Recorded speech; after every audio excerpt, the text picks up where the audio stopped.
প্রশ্ন হলো, হঠাৎ করে তাজুল ইসলামকে সরানোর এই তোড়জোড় কেন? কাদের স্বার্থে এই রদবদল? তাজুল ইসলাম কোনো সাধারণ প্রসিকিউটর ছিলেন না। তিনি ছিলেন মজলুম মানুষের আশা আকাঙ্ক্ষার প্রতীক।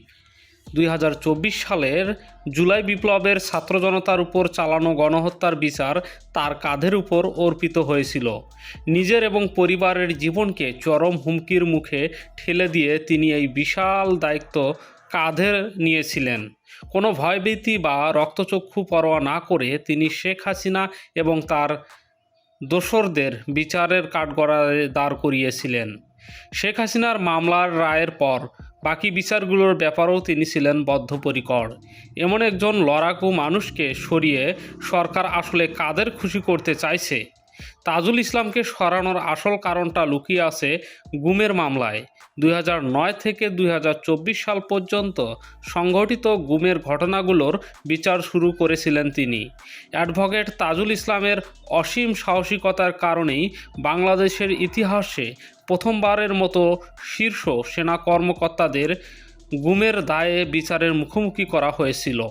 ইতিমধ্যে 3টি চাঞ্চল্যকর মামলার বিচার সম্পন্ন হয়েছে। এই প্রভাবশালী চক্রটি কি এখন কলকাঠি নাড়ছে? গুমের সাথে জড়িত রাঘব গোয়ালদের বাঁচাতে এবং বিচার প্রক্রিয়াকে ভিন্ন খাতে প্রভাবিত করতেই কি তাজুল ইসলামকে মাইনাস করার এই ব্লুপ্রিন্ট? বাংলাদেশের রাজনীতি আরেকবার 360 ডিগ্রি ঘুরে গেছে।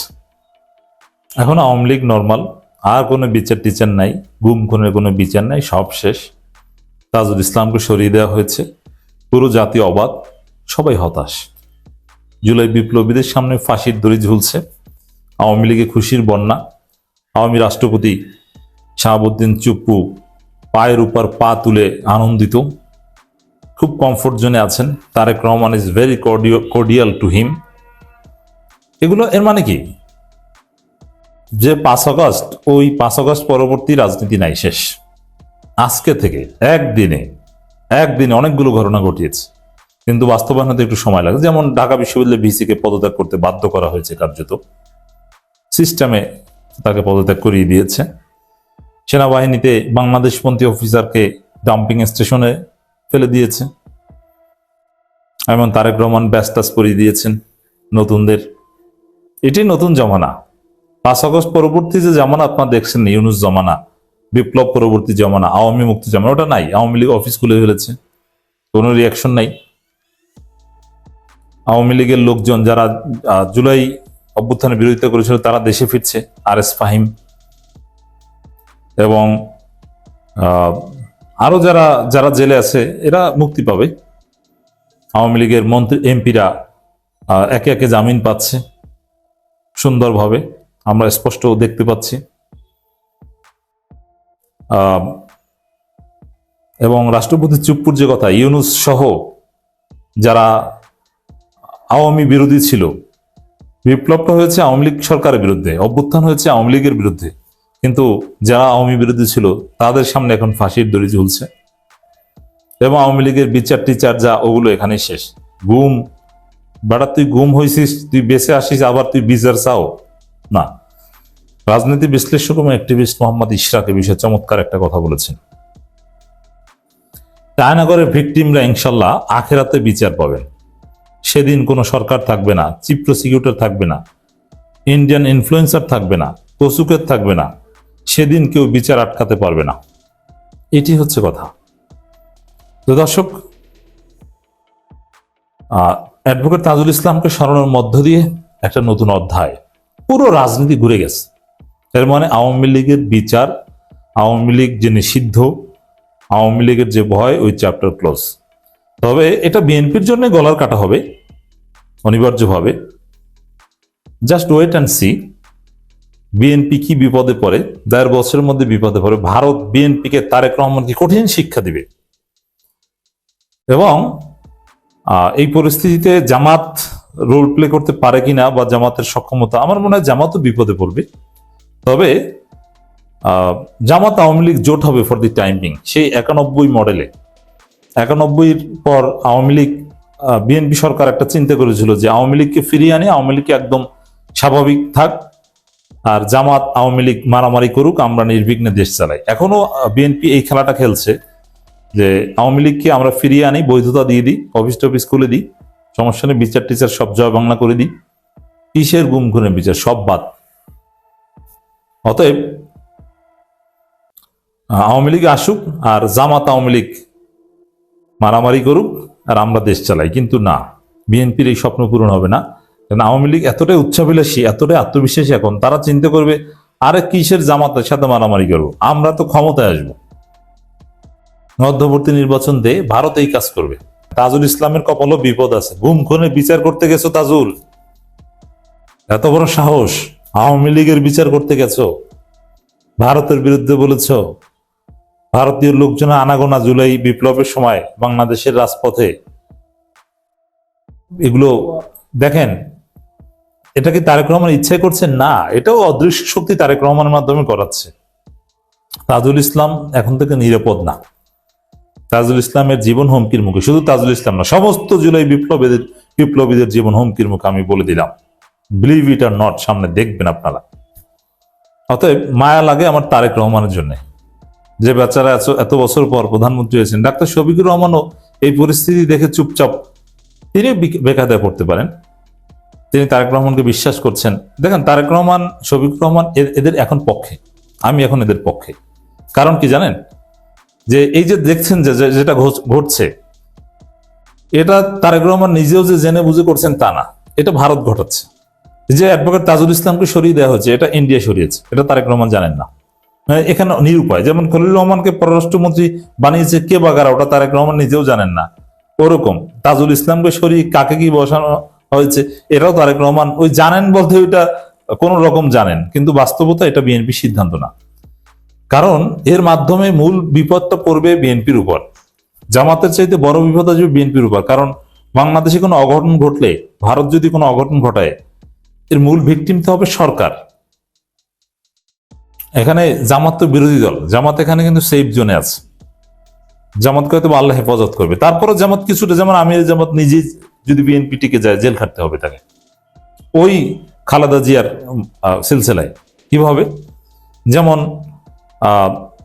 14 সালে খালেদা জিয়ার সাথে আওয়ামী লীগের একটা চুক্তি হয়েছিল যে আপনারা আন্দোলন বন্ধ করেন, কিছুদিন পর একটা, এবং এটা ভারতের মধ্যস্থে হয়েছিল, কিছুদিন পর একটা মিড টার্ম ইলেকশন হবে। কিন্তু দেখা গেছে যে আন্দোলন বন্ধ না করেই ঘরে ফিরে গিয়েছে, মিড টার্ম ইলেকশন তো দূরের কথা, এক পর্যায়ে খালেদা জিয়াকে জেলে ঢুকিয়েছে। 1.5 বছর প্লাস সময় পেয়েছিলেন খালেদা জিয়া। কিন্তু শফিকুর রহমান যদি এভাবে চুপচাপ থাকেন, এইসব খেলা, ভারতের খেলা দেখেও বা ভারতের কথায় বা আপনারা নিরাপদ, এগুলো যদি বিশ্বাস করে বসে থাকেন, তাহলে তার কপালেও জেল আছে। তো দর্শক, এই জায়গায় আমি আলোচনা করছি মূলত অ্যাডভোকেট তাজুল ইসলামকে স্মরণের বিষয়। রাজনীতিতে কিন্তু এই বিষয়ে তোলপাড়, নানান উদ্বেগ উৎকণ্ঠা। তাজুল ইসলামকে স্মরণের একটা তাৎপর্য যে আওয়ামী লীগ একদম ফুললি বৈধ, আওয়ামী লীগকে আর নিষিদ্ধ বলে লাভ নাই বাবা, বিচার টিচার এখানেই শেষ। আর অন্যান্য প্রসিকিউটর যারা আছে, তোমরাও ব্যাগটা গুছো, আমার বন্ধু বড় ভাই অত্যন্ত কাছের যারা প্রসিকিউটর ভাই, আপনারা ব্যাগ গুছান, কোর্টে যে লাভ নাই, কিছুই হবে না। আর তাজুল ইসলাম সহ অন্যান্য প্রসিকিউটর আপনারা যা করেছেন, আপনাদেরকে ইন্ডিয়ান বিভিন্ন নাম্বার থেকে হত্যার হুমকি দেওয়া হয়েছিল, মনে আছে? আপনারা গুপ্ত হত্যার শিকার হলে হতে পারেন, বলা যায় না। এমনকি অন্যান্য প্রসিকিউটর থেকে শুরু করে ইউনূস সরকারের উপদেষ্টারা যারা বিএনপির সাথে আপোষ করবে না, প্রত্যেকের সামনে বিপদ আছে। আগে বিপদে পড়বে জুলাই বিপ্লবীরা, তারপরে পড়বে বিএনপি সরকার, চূড়ান্তভাবে ধরাটা খাবে বিএনপি। তো এখন এটা জনগণের সিদ্ধান্ত, জনগণ চাইলে এইসব বিপদ থেকে বাঁচতে পারে। যদি জনগণ তারেক রহমান সরকারকে ইন্ডিপেন্ডেন্ট করে, বাধ্য করে, চাপ দিয়ে, যে জনাব তারেক রহমান আপনি এই ভারতীয় বলয় থেকে বের হয়ে আসেন, আপনি স্বাধীনভাবে ইউনূসের মতো দেশ চালান, এখন একটাই উপায় আছে আমি দেখি, জুলাই বিপ্লবী, বিএনপি, তারেক রহমান, জামাত সবাই বেঁচে যাবে। কি করলে জানেন? প্রফেসর ইউনূসকে পর্যাপ্ত ক্ষমতা দিয়ে রাষ্ট্রপতি বানানো হোক, সবাই টিকে যাবে। নইলে বিপদ আছে। প্রফেসর ইউনূস রাষ্ট্রপতি হওয়া ছাড়া আপনারা কেউ বাঁচবেন না, বিএনপি সরকারও বাঁচবে না, ভারত সব ফেলে দিবে। তা অ্যাডভোকেট তাজুল ইসলামের অপসারণের তাৎপর্য কি বুঝতে পারছেন? আওয়ামী লীগ এখন থেকে বৈধ, ওদের মনে আর কোনো ভয় নেই। এমনকি গণহত্যার আসামি যারা আছে, ওবায়দুল কাদের যদি দেশে ফেরেন আমি অবাক হব না। তত্ত্বাবধায়ক সরকারের আমলেই একজন প্রভাবশালী উপদেষ্টা তাজুল ইসলামকে পদ থেকে সরিয়ে দাঁড়ানোর জন্য অ্যাপ্রোচ করেছিলেন। বিনিময়ে তাকে একটি আকর্ষণীয় কমিশনের চেয়ারম্যান বানানোর লোভনীয় অফার দেওয়া হয়েছিল, কিন্তু তাজুল ইসলাম বিক্রি হননি। জুলাইয়ের সহস্রাধিক শহীদদের রক্তের প্রতি দায়বদ্ধতা থেকেই তিনি সেই অফার মুখের উপর প্রত্যাখ্যান করেছিলেন। যিনি এত বড় প্রলোভনে পা দেয়নি, তাকে এখন সরকার ক্ষমতার জোরে সরিয়ে দিতে চাইছে। তাজুল ইসলামের জায়গায় যাকে আনার কথা বিবেচনা করা হচ্ছে, সেই অ্যাডভোকেট আমিনুল ইসলামের কাঁধে বন্দুক রেখে আসলে কারা ফায়দা লুটতে চায়? ট্রাইব্যুনালের বিচার প্রক্রিয়া যখন একটি চূড়ান্ত পর্যায়ে এবং স্পর্শকাতর পর্যায়ে দাঁড়িয়ে রয়েছে, ঠিক এমন সময় প্রসিকিউটর পরিবর্তন করার অর্থ হলো বিচার প্রক্রিয়াকে প্রলম্বিত করা এবং দুর্বল করা। আসামিপক্ষ ঠিক এটাই চায়। সরকার কি তবে জেনে বুঝে জুলাই গণমাত্রা আসামিদের এবং গুমের কারিগরদের সেফ এক্সিট দেওয়ার ব্যবস্থা করছে? এই সরকার ক্ষমতায় এসেছিল জুলাই গণঅভ্যুত্থানের স্পিরিটকে ধারণ করে, কিন্তু তাদের বর্তমান কর্মকাণ্ডে প্রমাণ করে তারা শহীদদের রক্তের সাথে প্রকাশ্যে বেইমানি করছে। যে মানুষটি জুলাইয়ের খুনিদের বিচারের জন্য নিজের জীবন বাজি রেখেছেন, তাকে সরিয়ে দেওয়ার মানে হলো শহীদদের আত্মত্যাগের অপমান করা। এটি শুধু তাজুল ইসলামের পরাজয় নয়, এটি পুরো বাংলাদেশের মজলুম জনতার পরাজয়। সরকার যদি এই হঠকারী সিদ্ধান্ত থেকে সরে না আসে, তবে সাধারণ মানুষ ধরে নেবে যে খুনিদের সাথে সরকারের একটি গোপন সমঝোতা হয়েছে। তাজুল ইসলামকে সরানোর মানে হলো ফেসিবাদের দোসরদের পুনর্বাসন করা। জেল থেকে একে একে জুনায়েদ আহমেদ পলক, আব্দুর রাজ্জাক আর মোমেনদের ছেড়ে দেয়া।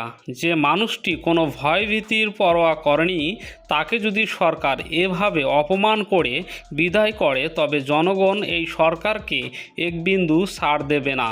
এই সিদ্ধান্ত সরকারের কফিনে শেষ পেরেক হয়ে দাঁড়াতে পারে। আন্তর্জাতিক মহল এখন অত্যন্ত গভীরভাবে পর্যবেক্ষণ করছে যে বাংলাদেশ সরকার আসলেই গণহত্যার বিচার চায় কিনা। মাঝপথে চিফ প্রসিকিউটরকে সরিয়ে দিলে ট্রাইব্যুনালের বিশ্বাসযোগ্যতা বিশ্ব দরবারে চরমভাবে ক্ষুণ্ণ হবে। আসামিপক্ষ এই সুযোগ আন্তর্জাতিক মহলে প্রচার করবে। এই বিচার প্রক্রিয়া পুরোটাই রাজনৈতিক উদ্দেশ্যে পরিণত এবং ত্রুটিপূর্ণ। সরকার কি তবে ইচ্ছে করে এই ফাঁদ তৈরি করেছে? অ্যাডভোকেট তাজুল ইসলাম এখন আর শুধু ব্যক্তি নন, তিনি বাংলাদেশের মজলুম মানুষের বিচার পাওয়ার শেষ ভরসাস্থল। তবে তাকে সরিয়ে দেওয়া হয়তো সরকারের কলমের খোঁচায় সম্ভব, কিন্তু মানুষের হৃদয় থেকে তার প্রতি যে ভালোবাসা এবং শ্রদ্ধা তৈরি হয়েছে তা মুছে ফেলা অসম্ভব। সরকার যদি শহীদদের রক্তের সাথে বেইমানি করে, তবে ইতিহাসের আস্থা খুঁড়ে নিক্ষিপ্ত হবে।